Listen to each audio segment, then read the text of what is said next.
জয় শ্রীকৃষ্ণা। রাধে রাধে। নমস্কার বন্ধুরা। তুলসী গাছ হিন্দু ধর্মে অত্যন্ত পবিত্র একটি গাছ হিসাবে মানা হয়েছে। ভগবান শ্রীহরি বিষ্ণুর পূজা আরাধনা আমরা করি, কিন্তু বিনা তুলসী পাতা ছাড়া ভগবান শ্রীহরি বিষ্ণুর পূজা কখনোই সম্পূর্ণ করা যায় না। ভগবান শ্রীহরি বিষ্ণুর অতি প্রিয় হল তুলসী পাতা।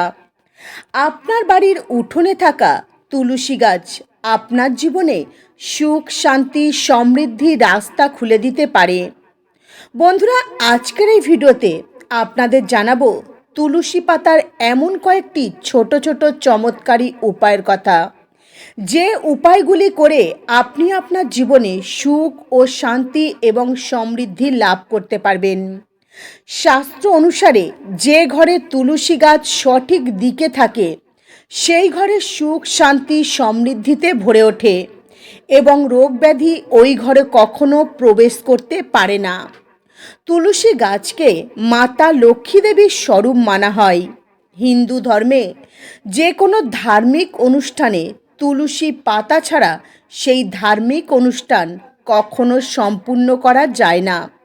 বন্ধুরা, এটা বিশ্বাস করা হয় যে ঘরের মহিলারা প্রত্যেক দিন সকালে স্নান করে তুলসী পূজা করেন, তুলসী গাছে জল অর্পণ করেন, সন্ধ্যাবেলায় তুলসী তলায় প্রদীপ প্রজ্বলন করেন, ওই ঘরে সর্বদাই দেবী লক্ষ্মীর আশীর্বাদ থাকে। যে ঘরে অনেক বেশি তুলসী গাছ থাকে সেই ঘরের মানুষদের কখনো তীর্থযাত্রায় যেতে হয় না, কারণ ওই ঘর তীর্থের সমান হয়ে যায়। বন্ধুরা, একটা কথা আছে, যেখানে তুলসী বন সেই জায়গায় হলো বৃন্দাবন। তাই যে ঘরে অনেক বেশি তুলসী গাছ থাকে সেই ঘর তীর্থযাত্রার সমান হয়ে যায়। সেই ঘরে অকাল মৃত্যু হয় না, যমরাজ প্রবেশ করতে পারে না। তুলসী দেবী হলেন সর্বমঙ্গলময়ী। তাই তুলসী দেবী আরাধনা করলে, তুলসীর দর্শন করলে সর্বপাপ থেকে মুক্তি পাওয়া যায়। তুলসী গাছ স্পর্শ করলে দেহ পবিত্র হয়, প্রণাম করলে রোগ ব্যাধি দূর হয়, তুলসী গাছে জল অর্পণ করলে নরক ভয় বিনষ্ট হয়, তুলসী গাছের ওপর ভগবান শ্রীহরির আশীর্বাদ থাকে। তাই তুলসীর ভক্তি করলে ভগবান ভক্তি লাভ হয় এবং তুলসী ভগবানের চরণে অর্পণ করলে ভগবানের প্রেম লাভ করা যায়। বন্ধুরা, সবার প্রথমে আপনাদের যে চমৎকারী উপায়ের কথা জানাবো, এই উপায় আপনাদের তুলসী পাতা দিয়ে করতে হবে। এই উপায় যদি সঠিকভাবে করতে পারেন ঘরে ধন সম্পদ বৃদ্ধি হবে। তো এই উপায়টি করতে আপনারা 5টি পরিষ্কার নিখুঁত তুলসী পাতা নেবেন। তারপর এই তুলসী পাতা আপনি ভগবান বিষ্ণু ও মা লক্ষ্মীর চরণে রেখে নিষ্ঠা ভক্তি সহকারে পূজা পাঠ করবেন। পূজা শেষ হওয়ার পর এই 5টি তুলসী পাতা আপনার মানি ব্যাগ বা পার্সে রেখে দেবেন। আপনার বাড়ি যিনি রয়েছেন মেন আয়কর্তা, যিনি আয় ইনকাম করেন, তার পার্সে রেখে দেবেন। এটা বিশ্বাস করা হয় তুলসী টাকা পয়সাকে নিজের দিকে আকর্ষণ করে। দেখবেন এই তুলসী পাতা যখন আপনি আপনার পার্সে রাখবেন তো আপনার কখনো পার্স খালি হবে না। বন্ধুরা, এই উপায়টি ছোট হলেও ভীষণই শক্তিশালী। এই উপায়টি আপনারা যে কোনো দিন করতে পারেন, তবে নিষ্ঠা ভক্তি আর বিশ্বাসের সঙ্গে করবেন। তুলসী পাতার দ্বিতীয় উপায় ব্যবসা, অর্থাৎ আপনি বিজনেসের জন্য এই উপায়টি করতে পারেন। তো আপনার ব্যবসা যদি একদম ভালো না চলে, ব্যবসায় যদি শুধু লস আর লস হয়, তখন এই উপায়টি করবেন। আপনার ব্যবসায় দেখবেন লাভ হবে। যদি আপনার ব্যবসায় কোনো বাধা থাকে সেই বাধাও কেটে যাবে। তো এই উপায়টি করতে আপনারা একটি তামার ঘটি নেবেন, সেই ঘটিতে পরিষ্কার শুদ্ধ জল নেবেন আর কিছুটা গঙ্গা জল দিয়ে দেবেন। আর সেই ঘটির জলের মধ্যে 5টি তুলসী পাতা দিয়ে দেবেন। তারপর ওই জলের ঘটি আপনার ঠাকুর ঘরে রেখে দেবেন 3 দিন। তারপর আপনি যেভাবে ঠাকুরের পূজা করেন ঠিক একইভাবে আপনারা ওই জলের ঘটিটির পূজা করবেন। জলের ঘটির সামনে ধূপ প্রদীপ দেখাবেন।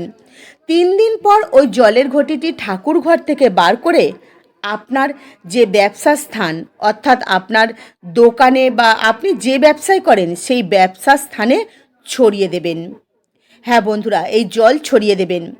বিশ্বাস করা হয় এই ছোট্ট উপায়টি যখন আপনারা করবেন, অর্থাৎ এই জল যখন আপনি আপনার ব্যবসা স্থানে বা আপনার দোকানে ছড়িয়ে দেবেন, তো দোকানে যে ব্যবসায় যে গ্রাহক আসবে সেই গ্রাহক আপনার ওপর অত্যন্ত প্রসন্ন হবেন এবং আপনার ব্যবসায় ও দোকানে অনেক বেশি লাভ হবে।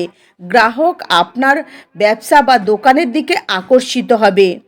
বন্ধুরা, এই জল আপনার ব্যবসা স্থানে ছড়িয়ে দেবেন। হ্যাঁ, দেখবেন আপনার ব্যবসা ঘোড়ার মতো দৌড়াতে শুরু করবে, ব্যবসায় প্রচুর লাভবান হবেন। এর পরের উপায়, যদি ভালোবাসায় আপনি অসফল থাকেন, যদি নিজের ভালোবাসার মানুষকে নিজের কাছে পেতে চান, অনেকে রয়েছেন দেখবেন ভালোবাসেন কিন্তু সেই ভালোবাসার মানুষকে কিছুতেই পান না, তো সেক্ষেত্রে এই তুলসী পাতার ছোট্ট উপায়টি করুন। এই উপায়টি করলে স্বামী স্ত্রীর মধ্যেও যদি কোনো ভালোবাসা না থাকে তো স্বামী স্ত্রীর মধ্যে ভালোবাসা বাড়বে, মধুর সম্পর্ক গড়ে উঠবে। বন্ধুরা, এই উপায়টি সম্পূর্ণ বিশ্বাসের সঙ্গে আপনাদের করতে হবে। আপনার বুকের মধ্যে যে কোনো বৃহস্পতিবার 3টি তুলসী পাতা রেখে দেবেন। যে কোনো সময় এই উপায়টি করবেন, পুরুষ কিংবা মহিলা যে কেউ করতে পারেন। এতে আপনি আপনার ভালোবাসার মানুষকে পেয়ে যাবেন, দাম্পত্য জীবনে সুখ হবে ও সমৃদ্ধি ভরে উঠবে জীবন। তবে এই উপায়টি করবার সময় যখন আপনি আপনার বুকে তুলসী পাতা রাখবেন, অবশ্যই ভগবান শ্রী বিষ্ণু, মাতা লক্ষ্মী দেবীকে স্মরণ করবেন। বন্ধুরা, ঘরে যদি অনেক বেশি সমস্যা থাকে, কি করবেন ভেবে উঠতে পারছেন না, দিশেহারা হয়ে যাচ্ছেন, ঘরে একের পর এক বাধা বিঘ্ন আসতে চলেছে, রাতে যখন আপনারা ঘুমাবেন যে বালিশে মাথা দিয়ে, সেই বালিশের তলায় 5টি পরিষ্কার নিখুঁত তুলসী পাতা রেখে দেবেন। তারপর সেই বালিশে মাথা দিয়ে আপনারা ঘুমিয়ে পড়বেন। দেখবেন এই সকল সমস্যা থেকে মুক্তি পাবেন। যদি আপনাদের ওপর কোনো অশুভ শক্তি আপনার শরীরে বা মনে যদি ভর করে থাকে, সেই অশুভ শক্তিরও ধ্বংস হয়ে যাবে, যার কারণে আপনি এত সমস্যায় ভুগছিলেন। আর পজিটিভ এনার্জি আপনার ওপর অনেক বেশি পরিপূর্ণ হয়ে উঠবে। এই পজিটিভ এনার্জি আপনার ও আপনার ঘরের ওপর ভরপুর হয়ে উঠবে। আর আপনার জীবনে যে সমস্যা রয়েছে সেই সমস্যাগুলি আস্তে আস্তে কমতে থাকবে। এই উপায়টি আপনাকে টানা 21 দিন করতে হবে। আর প্রত্যেক দিন সকালে ঘুম থেকে উঠে ওই তুলসী পাতা যে কোনো প্রভাবিত জলে ভাসিয়ে দিতে হবে। তো বন্ধুরা, আজকের মতো ভিডিও এই পর্যন্তই। আপনারা ভালো থাকবেন, সুস্থ থাকবেন। নমস্কার, হরে কৃষ্ণ।